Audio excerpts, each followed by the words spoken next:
내일 주식시장이 폭락한다면 어떻게 하시겠습니까? 대부분은 패닉에 빠져 손절매를 하겠죠. 하지만 진짜 부자들은 정반대로 움직입니다. 내일 지구가 멸망하더라도 사과나무를 심듯이 폭락장에도 S&P 500을 삽니다.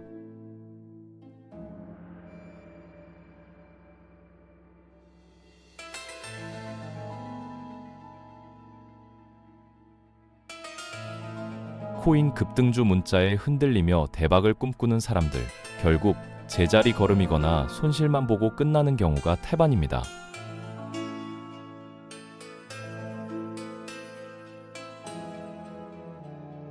왜일까요? 시스템이 아닌 도박을 했기 때문입니다.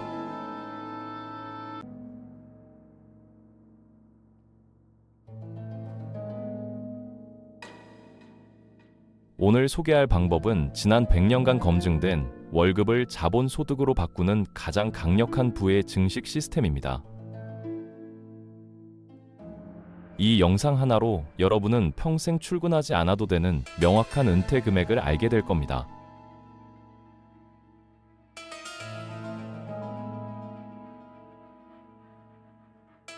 SP500이 다른 투자와 완전히 다른 이유가 뭘까요? 바로 살아있는 생명체처럼 스스로 진화한다는 겁니다.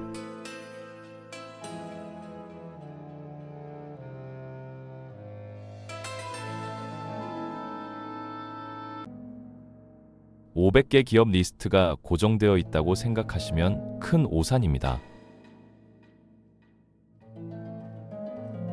시대가 변하고 산업이 바뀌면 이 명단도 끊임없이 교체되거든요.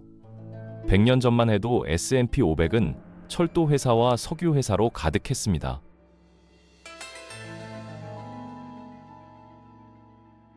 증기기관이 세상을 지배하던 시절이었죠. 거대한 철로를 깔고 석탄을 캐내며 중공업이 전부였던 시대입니다.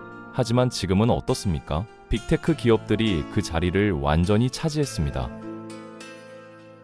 클라우드, 인공지능, 전기차가 세상을 움직이고 있죠. 이게 바로 자정작용입니다. 실적이 나빠지거나 경쟁력을 잃은 기업은 가차없이 그럼 그 빈자리는 누가 채울까요? 테슬라, 엔비디아처럼 무섭게 성장하는 새로운 혁신 기업들이 자동으로 들어옵니다.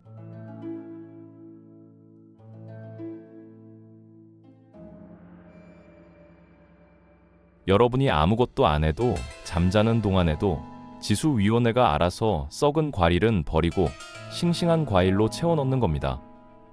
이런 자동 리밸런싱 시스템 덕분에 S&P 500은 지난 100년 가까이 우상향할 수 있었습니다. 개별 주식에 투자하면 어떻게 될까요? 노키아 주식 붙들고 있다가 휴대폰 시장이 스마트폰으로 바뀌면서 쪽박 찬 사람들 많습니다. 코닥도 하지만 S&P 500은 노키아가 빠지면 애플이 들어오고 코닥이 나가면 구글이 채웁니다. 여러분은 그저 지수만 들고 있으면 되는 겁니다. 이게 진짜 불멸의 투자입니다. 역사를 돌이켜보면 끔찍한 위기들이 수없이 많았습니다. 1929년 대공황 때는 주식시장이 반토막 이상 났죠. 사람들이 건물에서 뛰어내릴 정도로 절망적이었습니다.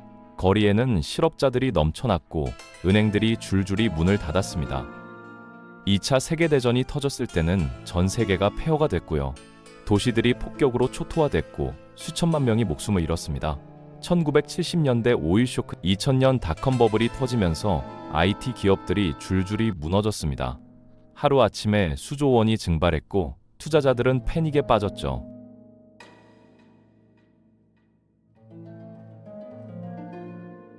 2008년 리먼 사태 때는 세계 금융 시스템 자체가 붕괴 직전까지 갔습니다. 은행들이 파산하고 실업자가 거리에 넘쳐났습니다. 2020년 코로나 팬데믹은 또 어떻습니까? 전 세계가 봉쇄되고 경제 활동이 완전히 멈췄습니다. 비행기가 뜨지 않고 공장이 가동을 하지만 결과는 어땠습니까? S&P 500은 보란듯이 전고점을 돌파하며 더 높이 올랐습니다. 매번 그랬습니다. 예외가 없었어요.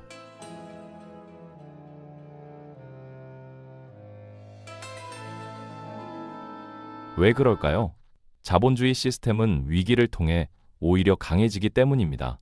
비효율적인 기업들이 정리되고 체질이 개선되면서 더 튼튼한 구조로 인류가 문제를 해결하고 앞으로 나아갈 것이라는 믿음에 베팅하는 겁니다. 인류가 멸망하지 않는 한 이 아인슈타인이 세계 8대 불가사의라고 칭한 게 뭔지 아십니까?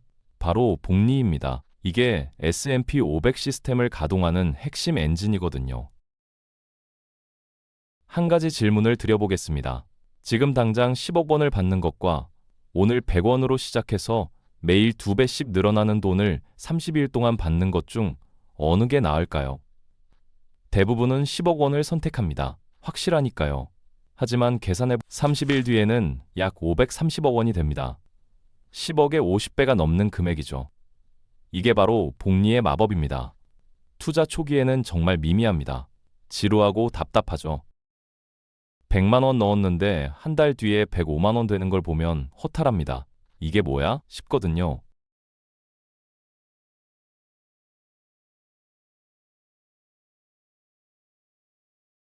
하지만 일정 시간이 지나면 그래프가 수직으로 폭발하는 스노우볼 효과가 발생합니다. 눈덩이가 굴러가면서 점점 커지듯이 자산이 기하급 72의 법칙이라는 게 있습니다. 72를 수익률로 나누면 자산이 2배가 되는 시간이 나옵니다. SP500의 연평균 수익률이 약 10%니까 72 나누기 10은 7.2년입니다. 7.2년마다 자산이 2배로 불어난다는 뜻이죠. 30세에 1억 원을 넣어두면 어떻게 될까요? 추가 납입 없이도 65세에는 약 32억 원이 됩니다. 7.2년마다 2억, 4억, 8억, 여기에 매달 월급의 일부를 꾸준히 추가로 넣는다면요? 은퇴 시점에 50억, 100억도 가능합니다. 복리는 시간을 먹고 자라는 괴물입니다. 빨리 막연히 부자가 되고 싶다는 생각만 하면 평생 부자 못 됩니다. 정확히 얼마가 있어야 은퇴할 수 있는지 명확한 목표 숫자가 필요하거든요.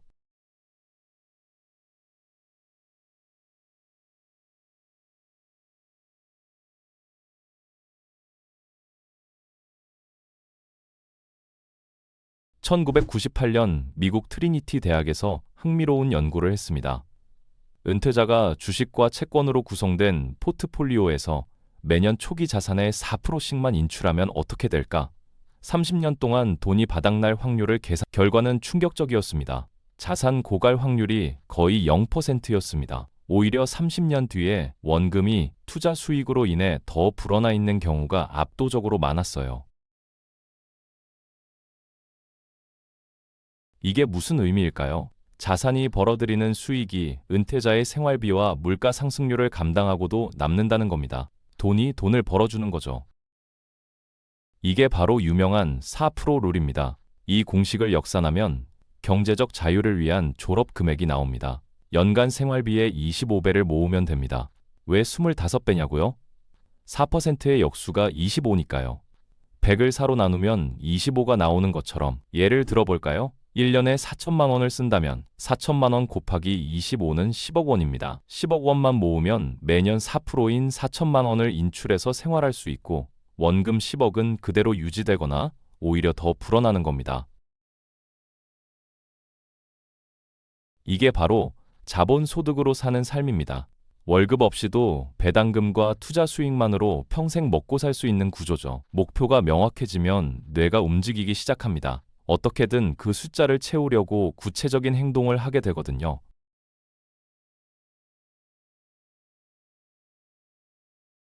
그럼 이제 여러분의 은퇴 졸업 금액을 직접 계산해 볼까요?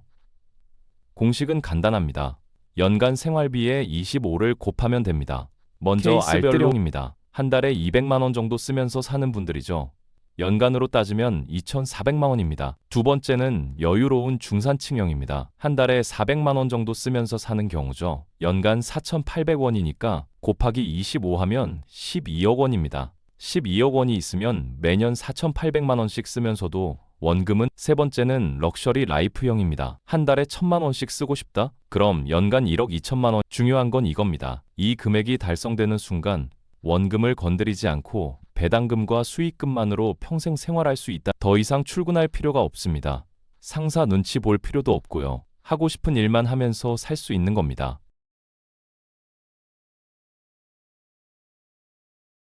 목표를 명확히 세우는 순간 뇌는 그걸 달성하기 위해 구체적으로 움직이기 시작합니다. 막연한 부자가 아니라 6억, 12억, 30억이라는 깃발을 꽂는 거죠. 그 깃발을 향해 한 걸음씩 나아가면 됩니다. 이제 실전입니다. S&P 500에 투자하는 방법은 크게 두 가지가 있습니다.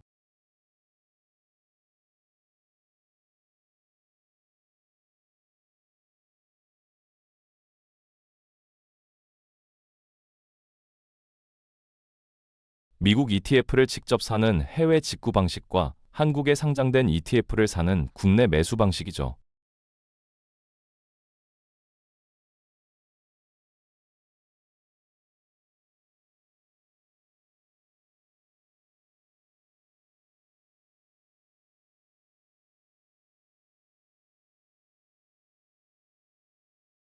어느 게 유리할까요? 결론부터 말하면 연금 계좌를 활용해서 한국 시장에 상장된 미국 S&P 500 ETF를 사는 게 압도적으로 유리합니다. 해외 직구로 1억 원의 수익을 냈다고 가정해 볼까요? 250만 원 공제하고 나머지의 22%의 세금을 내야 합니다. 계산하면 약 2,145만 원을 이게 매번 반복됩니다. 팔 때마다 22%씩 떼이니까 복리 효과가 심각한. 그럼 그 세금까지 재투자되면서 복리 효과가 극대화됩니다. 나중에 연금으로 받을 때 세금을 내긴 하지만 그때는 이건 확정 수익입니다. 주식이 오르든 내리든 상관없이 16.5%는 무조건 돌려받는 거죠. 이 환급받은 돈을 다시 투자하면 복리가 한 번 더 돌아갑니다. 평생 놀고 먹는 시스템을 완성하려면 세금 누수를 최소화해야 합니다. 똑같이 투자해도 세금 전략에 따라 최종 자산이 몇억 원씩 차이 날 수 있거든요. 시스템 완성을 위해 당장 만들어야 할 필수 계좌가 세 가지 있습니다.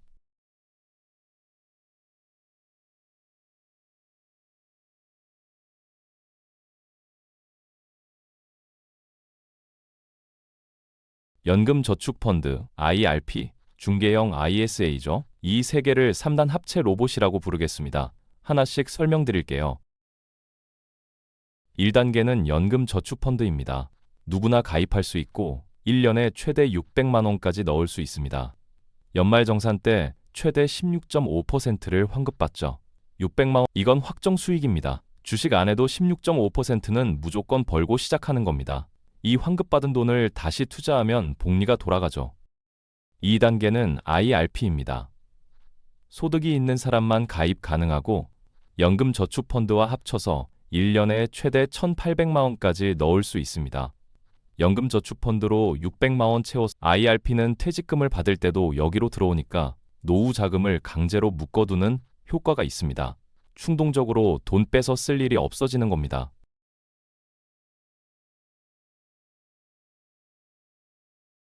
3단계는 중개형 ISA입니다. 이건 만능 통장이라고 불립니다. 돈이 묶이는 게 싫은 분들에게 딱 좋죠. 3년만 의무 가입하면 비과세 혜택을 챙길 수 있습니다. 수익이 나도 일정 금액까지는 세금을 안 냅니다. 그리고 나중에 이 돈을 연금 계좌로 이체하면 추가 세액공제까지 받을 수 있어요.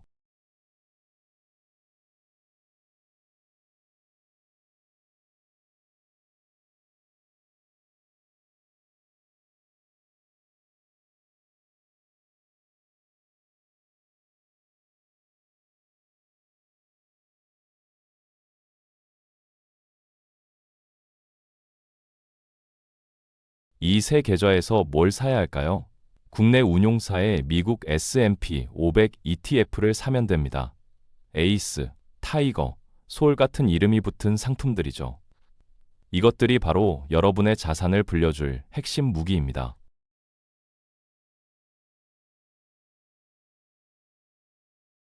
계좌는 하드웨어고 ETF는 소프트웨어입니다.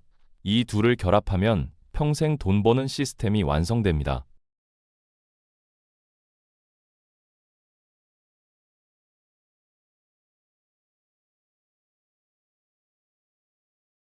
이론적으로는 완벽한 S&P 500 투자, 하지만 실제로는 많은 사람들이 실패합니다.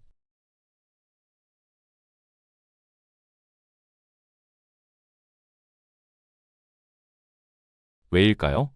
공포와 탐욕이라는 인간의 본성 때문입니다. 주식시장은 조울증 환자처럼 행동합니다. 어떤 날은 하늘 높이 치솟다가 어떤 날은 지옥으로 곤두박질 치죠. 역사를 보면 10년에 한 번꼴로 30% 이상 폭락하는 대폭락장이 찾아옵니다. 1억 원이 7천만 원이 되는 순간이죠. 이때 대부분의 투자자는 어떻게 할까요? 공포에 질려서 바닥에서 주식을 팝니다. 여기서 역발상이 필요합니다. 하락장은 명품 30대 김대리를 예로 들어볼까요? 2020년 3월 코로나 폭락장 때 김대리는 패닉에 빠졌습니다. 자산이 30% 증발했거든요. 주변 사람들은 다 팔고 있었죠. 하지만 1년 뒤 어떻게 됐을까요? 자산이 2배로 불어났습니다. 이번엔 다르다는 말, 폭락장 때마다 꼭 나오는 말입니다. 하지만 역사상 매일 시세를 확인하는 건 스트레스만 줄 뿐 아무 도움이 안 됩니다. 시장 예측은 불가능하거든요. 그럼 어떻게 해야 할까요? 기계적인 대응입니다. 매달 월급날이 되면 가격이 오르든 내리든 상관없이 정해진 금액만, 이게 바로 적립식 투자죠. 왜 이 방법이 최고일까요? 매수 단가를 평준화하기 때문입니다. 주가가 비쌀 때는 적게 사지고 주가가 쌀 때는 많이 사게 되니까 평균 단가가 자동으로 낮아집니다. 예를 들어볼까요? 매달 100만 원씩 넣는다고 가정합니다.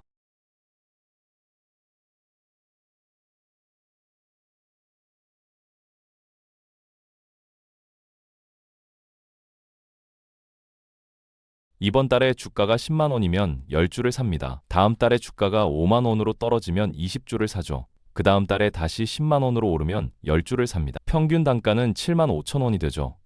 이게 바로 마법입니다. 폭락장에서 더 많이 사니까 나중에 시장이 회복되면 수익이 폭발하는 겁니다.